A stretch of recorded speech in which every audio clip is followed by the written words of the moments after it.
ena mana, ena rio, ena ranga tēnā mā, tēnā koutou, tēnā koutou, tēnā koutou katoa, ko Steve Pinder, taka wingwā. I'm delighted to be here this morning to have the chance to talk to you more about my role for council. So let's start with the most important in my life so you understand a bit more about me.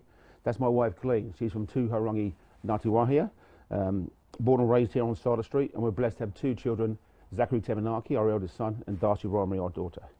I was actually raised in Canterbury, in Kent, and life was quite normal until 1990, when in a pub in London, Colleen swept me off my feet, and life was never quite the same. We actually got married back here in Rotorua in 1992 at the Murray Linton Rose Gardens. So it's our 30th wedding anniversary this year, which is quite exciting, and it's been a wonderful journey. When we started then in 2004, we wanted to move back to Rotorua.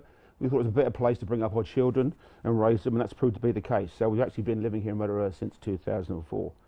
A bit of background on my career so you understand my thinking and why I might be an excellent choice, if I may say, for council. I spent 37 years in commercial banking, 20 years is the NatWest RBS in England, and then 17 years here with Westpac in Rotorua. My career is very relevant to the role as councillor.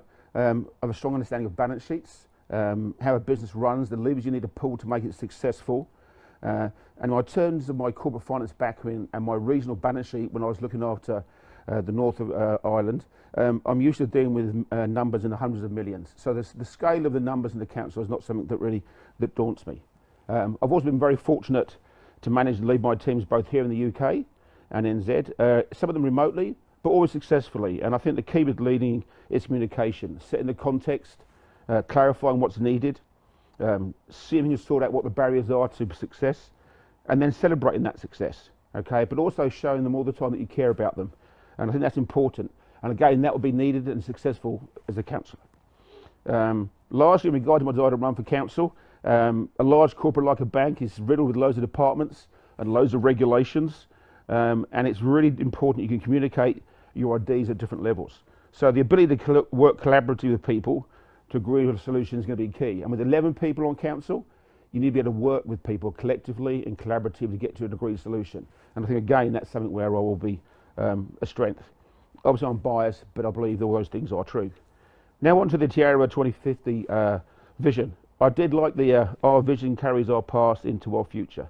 And it's clearly an impressive document with visions and values and plans. And I think in many ways it does align with the council plans and aspirations and a long-term plan. With a deep connection to the whenua and the people, perhaps something we could build in a bit more. But one thing I actually was really excited about and surprised me a bit was around my understanding around the spread of the 50 marae across the rohi. And I think that's a huge opportunity that could be leveraged by the council in terms of the long-term plan for a deeper connection with the people. I see them as potentially 50 business education hubs where you could use them to gain feedback for council plans, gather more information, and inspire and educate and train, in particular our younger community. And I think that's something how we can successfully work together going forward. With regard to my own business in the community, my banking background suggests to me that the numbers are the numbers. And regardless of who runs the business, you need to get them right. I guess the difference at the top end is the huge asset base Maori have got to leverage for their business success. And I guess with smaller Maori-owned businesses, I think that link to the land and sustainability is something that differentiates them. And in terms of making them more stickable in terms of staying in Rotorua and building for the future and their success plans as well. The reality though is in many businesses, the numbers have to work first. And if they don't work, the business won't work. I guess the difference might be there's some unique aspects of Maoridom, as I said, around sustainability, working with the people and staying in the rohi longer makes them slightly different. I do hope that you have a great weekend despite the weather. And I believe my contact details are available. And if you want to follow up and ask me more questions on Facebook or you'll have my phone number, direct message me. I'd love to talk to you more about why I think you should vote Steve Pinder for Rotorua Lakes Council, because I think my capability and my character makes me the ideal choice for a successful future of Rotorua. Ngā mihi.